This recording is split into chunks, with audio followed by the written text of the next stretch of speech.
And I thought it was just so iconic of what the girls just sang.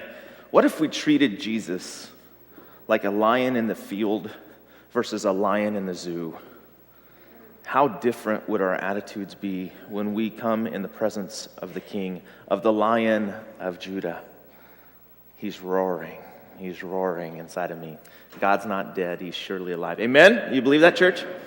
So my grandmother asked me in one of my last conversations with her, no, she didn't ask me. She told me, she shared with me a truth that a friend had shared with her. And it came in a postcard. My grandmother was diagnosed with Lou Gehrig's disease, and that's how she ended up dying in 94. As a 15, 16-year-old kid, that was very difficult for me to go through. This was one of my valleys that God was grooming me in. And I remember that last conversation I had with Grandma Wilma. I've spoken about Grandma Wilma before. And Grandma Wilma shares this card that someone had shared with her out of love, and the card said, "Remember, Wilma, if you don't use it, you'll lose it." Now that can be interpreted with two different perspectives. You're in a valley, you're in kind of the fight of your life, literally, figuratively, metaphorically, and someone shares with you, if you don't use it, you'll lose it. And the disease that's eating you away is muscle atrophy.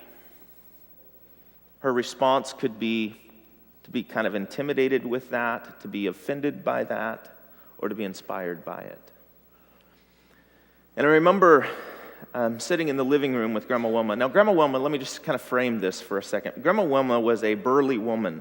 She grew up with 4 brothers. She was the youngest of 4. She was strong as an ox, could outwork any one of us in this room. No doubt, no joke. I'm not trying to be funny about that. That's just who she was. She was every bit of 250, and she was just mass and muscle. You didn't mess with Grandma Wilma. And she had one of those witch chins, okay? What I mean by that is like it protruded, and it was just like this. Think of, an iconic grandmother that you don't want to mess with, but is like all cuddly on the inside, but burly on the outside. That's my grandmother Wilma. And Grandma inspired all of us grandchildren, all of her grandchildren, to really fall in love with Jesus. In fact, she was the one that whispered to me that she believed I would be in the ministry one day, and I thought she was crazy then. I still think she's crazy today. And yet, she spoke truth and passed legacy to us. And I saw this woman who was incredibly strong do remarkable things like, and I've spoken about this before, pull off my sister who's being electrocuted on a gas tank, on a propane gas tank. Didn't feel it at all. I also saw my grandmother Wilma one time when we were hand fishing. Okay, that's what we did when I was growing up. We went hand fishing. That was his idea of a good time. Okay, anything that broke the law was a good time for my grandpa. And we got drug into that. Reluctantly got drug into that, unwillingly, but we had some great experiences. And at the end of a hand fishing trip, an escapade one time, my grandmother had my baby cousin Kenneth in her arms. And because the creek was such a hard trail to get down, we took the machete and blazed a trail, and someone had forgotten to take the machete and put it in a nice, safe place. And it was on top of the cab, no one notices, and we're driving down the road. And a machete comes off, no joke, and she sees it kind of out of the corner of her eye in the back of the truck, redneck farm kid, okay? And she's sitting on the wheel well of the truck, and it flies off and it slices off a part of her arm. But she decided to allow the arm to be sliced rather than my cousin. And immediately she does this, everyone kind of looks. You all right? Yep, no problem. We had another 15 minutes to go, and so we drove another 15 minutes or so in a slow way, bumpy roads, gravel roads, pasture. And as soon as we get out of the truck, she does this. She goes, "Beverly, come sew me up." That was my grandmother. That's how tough she was, all right? I'm just setting the stage. This is Grandma. This is tough Grandma. And she was diagnosed in October of 1993, with this disease called Lou Gehrig's disease. And the family, I remember the meeting, we're sitting around, and my mom and dad were telling us what Lou Gehrig's disease was and what we could expect with grandmother, that she would have maybe, another 6-7 good years with us. But I slowly saw my 250-pound grandmother wilt down to about 160, 150 pounds in 6 months' time. We knew the time was short with Grandma. And to imagine the sort of death that she would go through was just horrific, something that we wanted to ignore and put our heads in the sand with. I had the luxury, as many of you know, of living between both sets of Grandma and Grandpa's. My mom's mom and dad, Joe and Wilma, are both gone. My dad's mom and dad are still around. But Grandma Wilma was the very first relationship with someone that I loved and loved intimately and dearly to die. And as a 14 and 15-year-old boy, this was very shaping and influencing in my life. I would go spend as much time with Grandma as I could. And I remember the very last day I was spending time with her. It was in the middle of the afternoon. Grandpa and I had just gone out, and we had just baled some hay in the morning. We had just finished. And I'm sitting with Grandmother. And she passes this card, and she says, "Do you think it's true? If you don't use it, you'll lose it." And I remember having just this intimate conversation with Grandma about life and faith and rawness. And the last moment I shared with my grandmother was, I'm a 15, 16-year-old kid. I pick Grandma up, and I lay her in her bed. She never moved from that spot. That night is when she passed. I remember with vivid detail the last moments I shared with my grandma. Why? I want you to go back and think about somebody in your life that you intimately know, that you love, that, man, you're just connected with. Do you remember the last conversation you had with him? Could you repeat that last conversation with him? See, it happened again later with Grandpa Joe, and it happened again later with my wife's grandmother, Grandmother Jean. And the very last night that I was spending any time with them and encouraging them, I asked Grandma if it was okay if I read some scripture to her, and still to this day, Psalm 61 is a verse that's Grandma Jean's verse. Why? Why do we hold on to those last moments like we do? Probably because it's in those last moments, it's in those last hours of life that help us remember the people that we love the most. And as we've walked through Camping with Christ in this entire sermon series this summer, we're finally at the very last I am statement of Jesus. And it was in the last 12 hours of Jesus' life that Jesus would say this iconic phrase for the last time, this metaphoric phrase for the last time. Now, he certainly has whispered, "I am," throughout the entire Gospel of John, because John said that Jesus said he was God. And so over 50 times in John, you'll see a reference to the fact that Jesus said, "I am." If we want to know who God is, then we must know who Jesus is. And if we know who Jesus is, then we know who he's calling us to be. We've been through that circle for a while this summer. But this very last I am statement is perhaps the most memorable for the guys because it was within the last 12 hours of his life. You see, John 13 through 18 is basically a record play for us in the last 12 hours of Jesus' life. John didn't leave Jesus' side.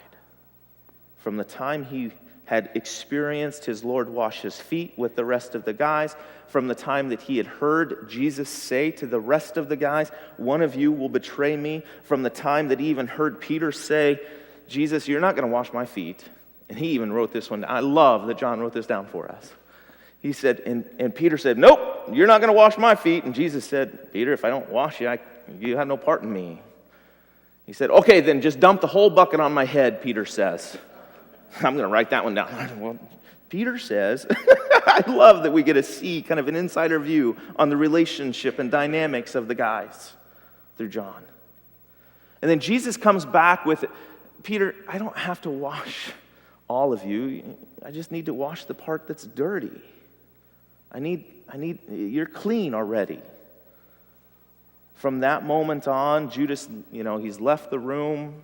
They share communion, then Judas leaves the room. In John chapter 14, Jesus goes into this rhetoric about how he's going away.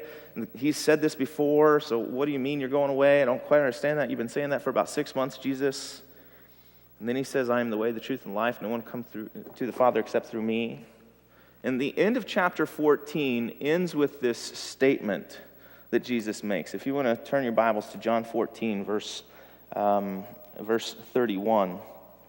Look at what Jesus' very last words were in this chapter as Jesus describes the way and describes where he's going to go. Jesus says to the guys, "Come, let us leave." And so John tells us it's at this point in the dinner party that something changes. And now Jesus goes into this different rhetoric, and that's where we find ourselves thrust into the middle of the story. John chapter 15 and 16, I believe, is the path from the upper room to the garden. John chapter 17 is the high priestly prayer. John chapter 18 begins with their arrest.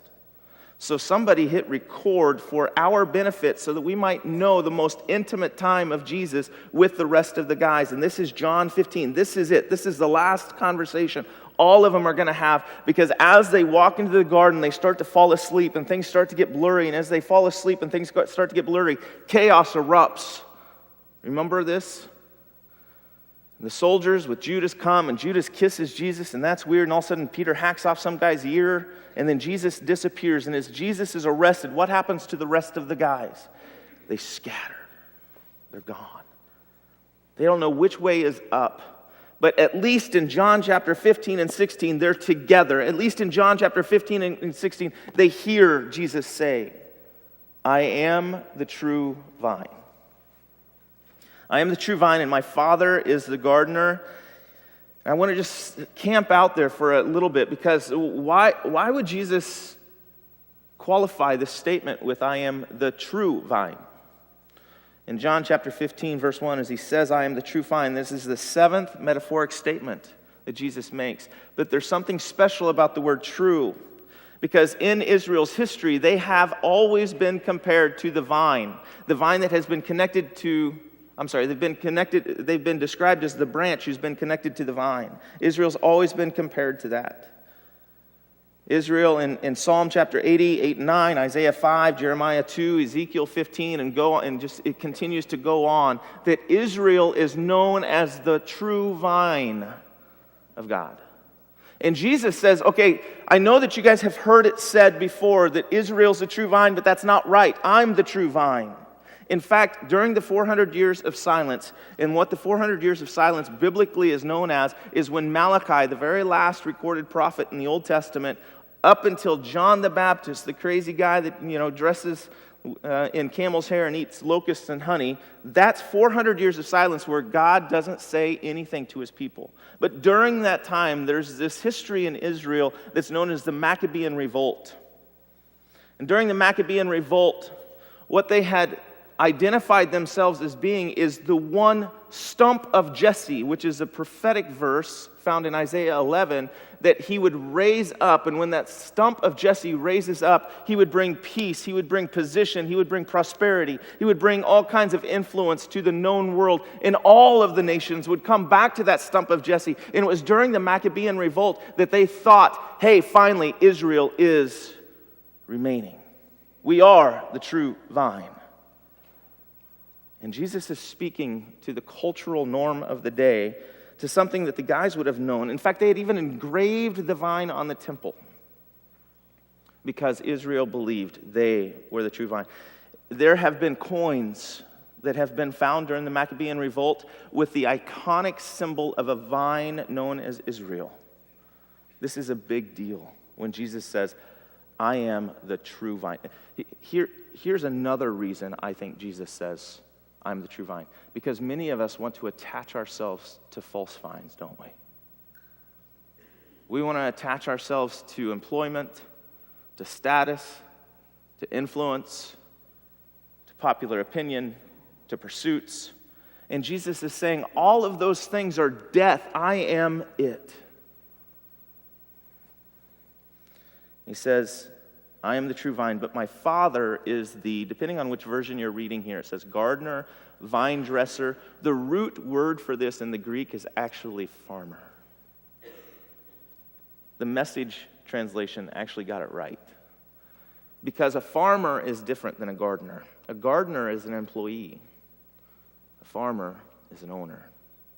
They're in the dirt with their hands. They're getting dirty with the soil. Why? Because it's their livelihood. They are stewards, owners of this vineyard. And what I love about that idea is that it's the Father who works through the external situations of our life that help bring the internal significance of Christ in our life. I'm the true vine, my Father is the gardener. And he goes on to say, he cuts off every branch in me that bears no fruit, while every branch that does bear fruit he prunes so that it will be even more fruitful. Now we have to camp here in the phrase, and if you want to circle this in your Bibles, circle the phrase cuts off, okay? There's a couple of different versions here. The NIV says takes away, the NIV says cuts off, but the New American Standard, the King James Version, they both say takes away. But this word is arrow. A-I-R-O in the Greek, and it's been used over 100 times in the New Testament. Up until this point, it's constantly being used, and it has different translations, different interpretations on what this word means. Sometimes it means to be cut. Other times, it means to be lifted. Matthew chapter 9, verse 6, when Jesus heals the paralytic, he says to the paralytic, now go, take up your mat, lift up your mat, and go home. It's the same Greek word in that context. So what's Jesus saying when he says he cuts off, he arrows every branch, he lifts up every branch? Does it mean that these dead branches are people who are outside the faith, people who have no connection with Jesus, and then he just snaps them off and he breaks them and throws them in the fire? That anyone outside of a relationship with Jesus is constantly going to hell and he doesn't even care at all and he's just snapping? Is that what that means? Or does it mean that this is the audience of this passage is that he's speaking to the believers? That maybe it's not people who are destined for hell but are in danger of hell. What's it talking about? Or does it just mean that he's snapping things off of our lives to help prune us? It's a confusing verse because it's not popular to talk about hell in church. Let me say maybe it's both. Maybe it is lifting up at times, and maybe it is cutting off. There's a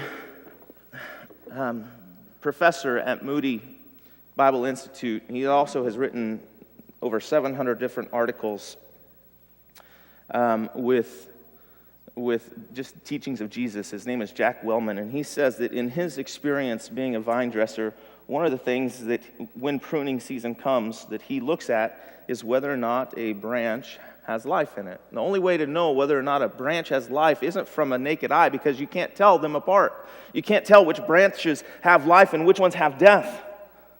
So the only way that you can really know which ones are dead and which ones are alive is if you bend it.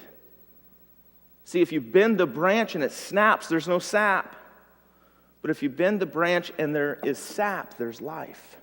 And those are worth saving. So maybe when Jesus says he cuts off or he takes away or he lifts up every branch in your life, it's not just snip, you're done.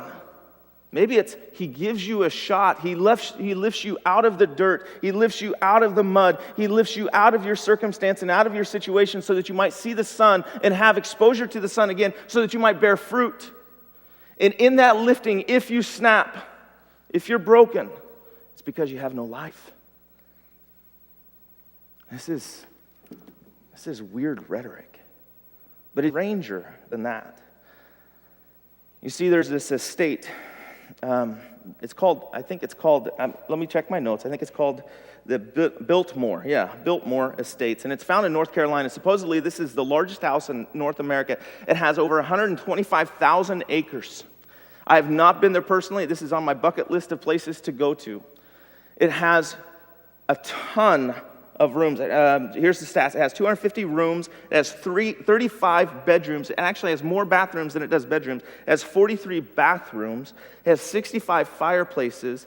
And it has over 100 acres of just vineyard.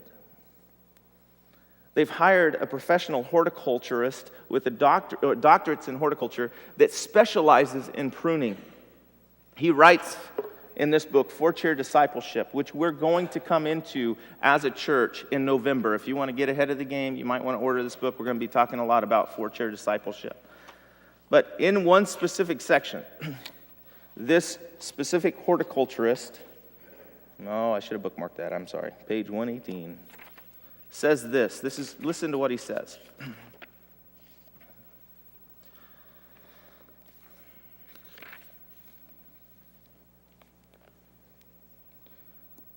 According to this horticulturist, one of the most critical times to prune is early in a branch's history. Failure to prune early will result in a weak root system, which can cause the branches to become a tangled web of foliage, unable to produce enough sap to bear fruit.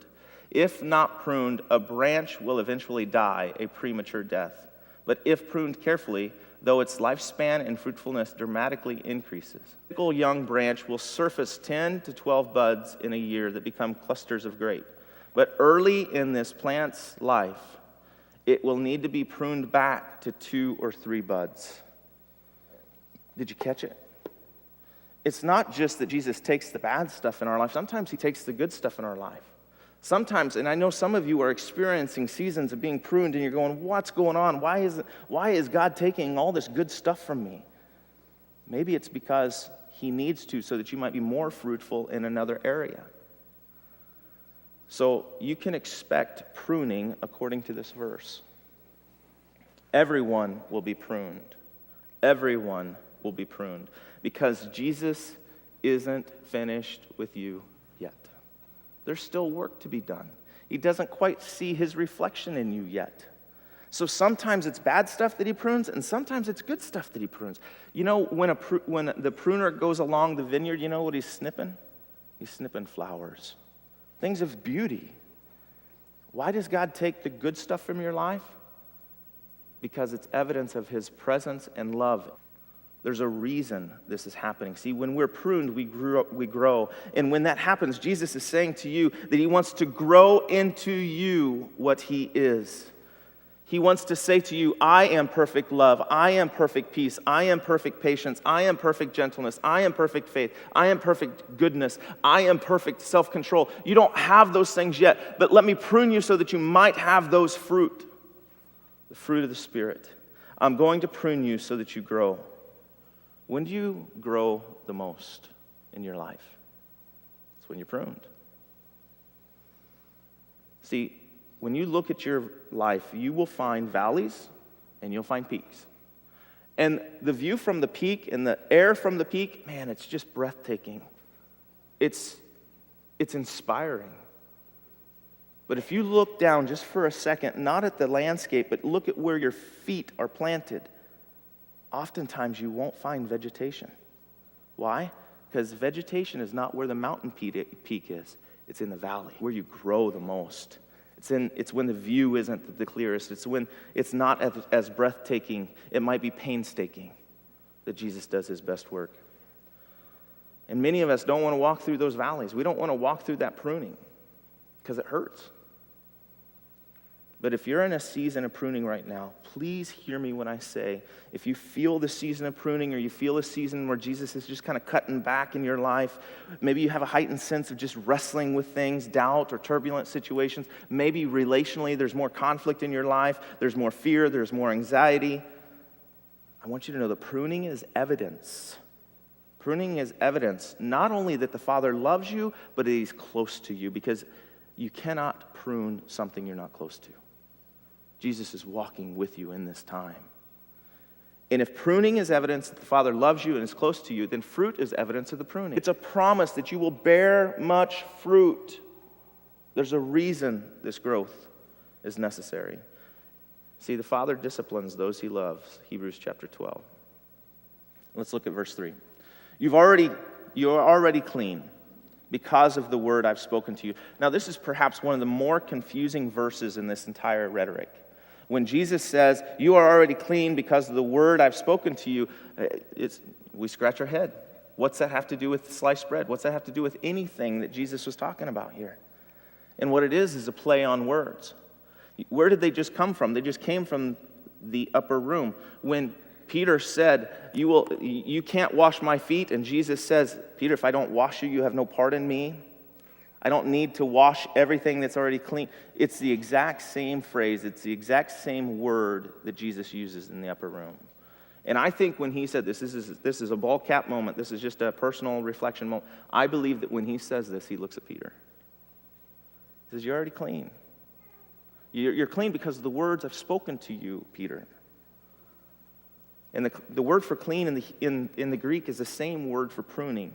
So it's a play on words. You've already washed all of us. They were already clean. They were already pruned. Why? How? It's because Judas left. The dead has been taken.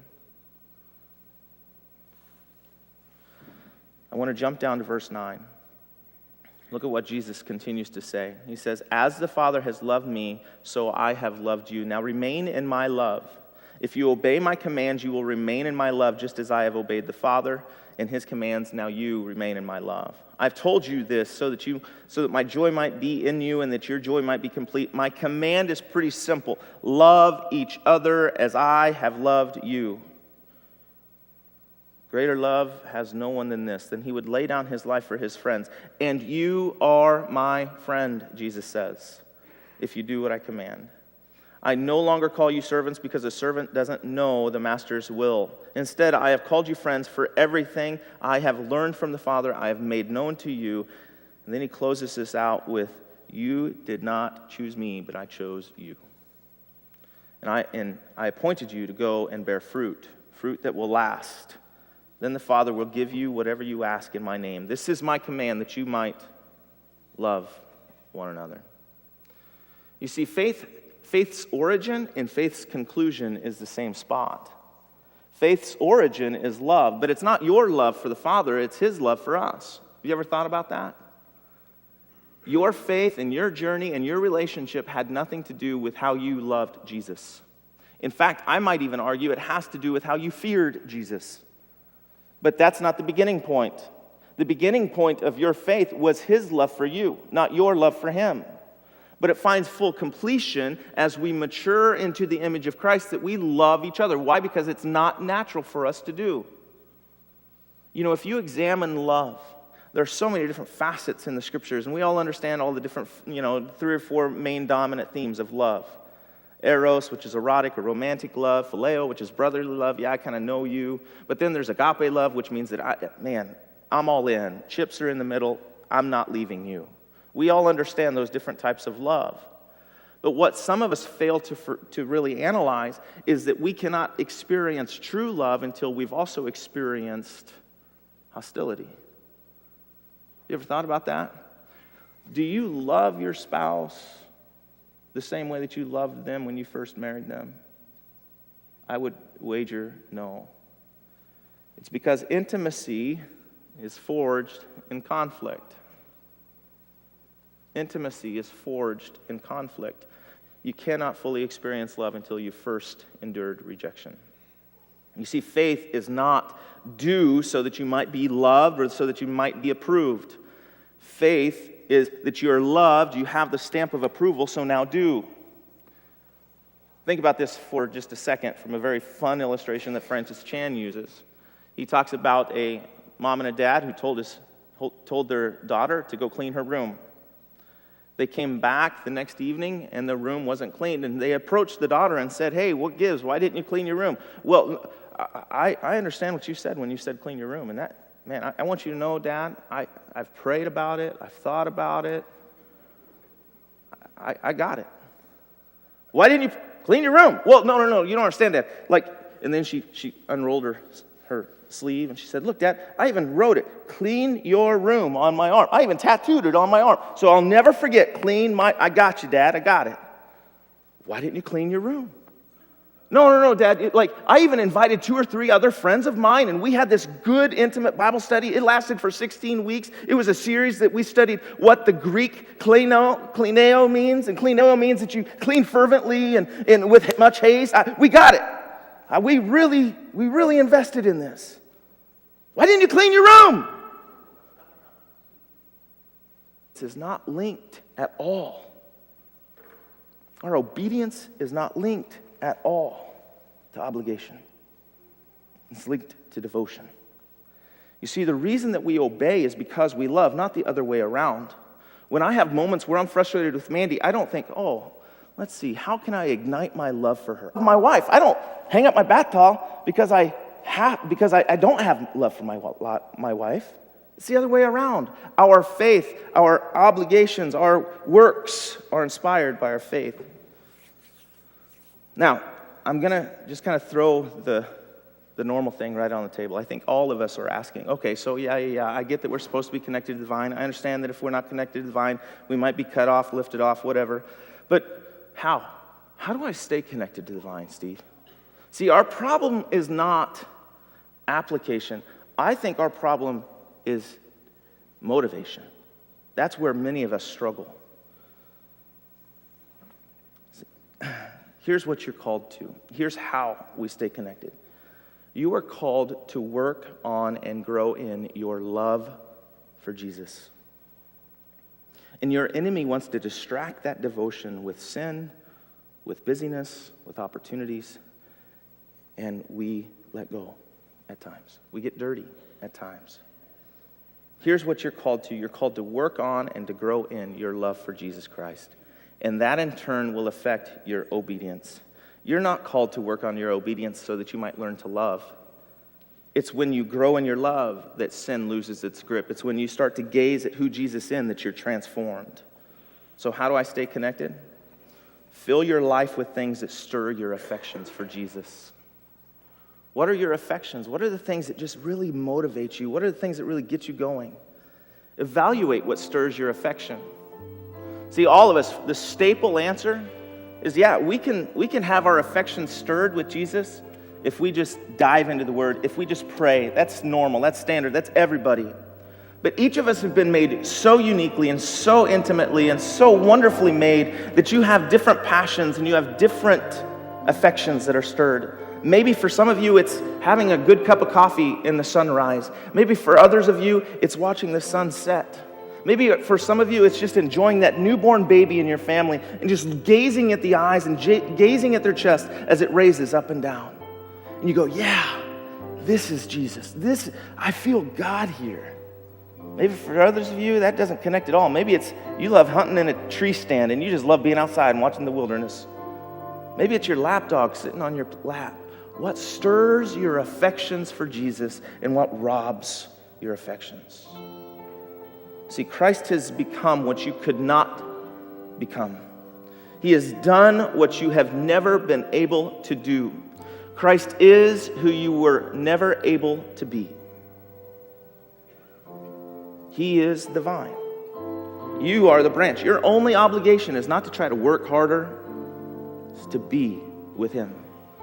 That word for remain is also the same word abide. What it means is to live. As I was reading this, here's what just kind of popped in my head. This is really the application. Some of us, we need to stop focusing on the fruit. We need to stop focusing on what we produce because we're striving too hard to work at that instead of remain in Jesus, because it's the fruit that really got us in trouble in the first place, right? When we focus and we gaze at the fruit, we miss it. We miss the point. We're called to live in the vine. Some of you are filled with filth.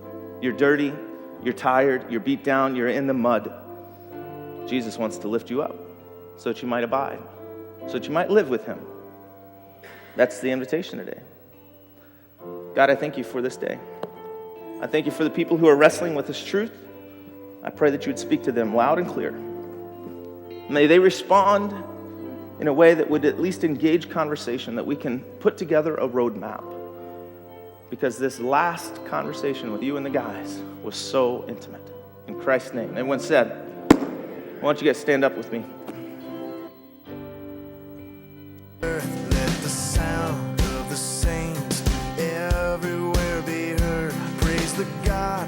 has come to cure every broken heart.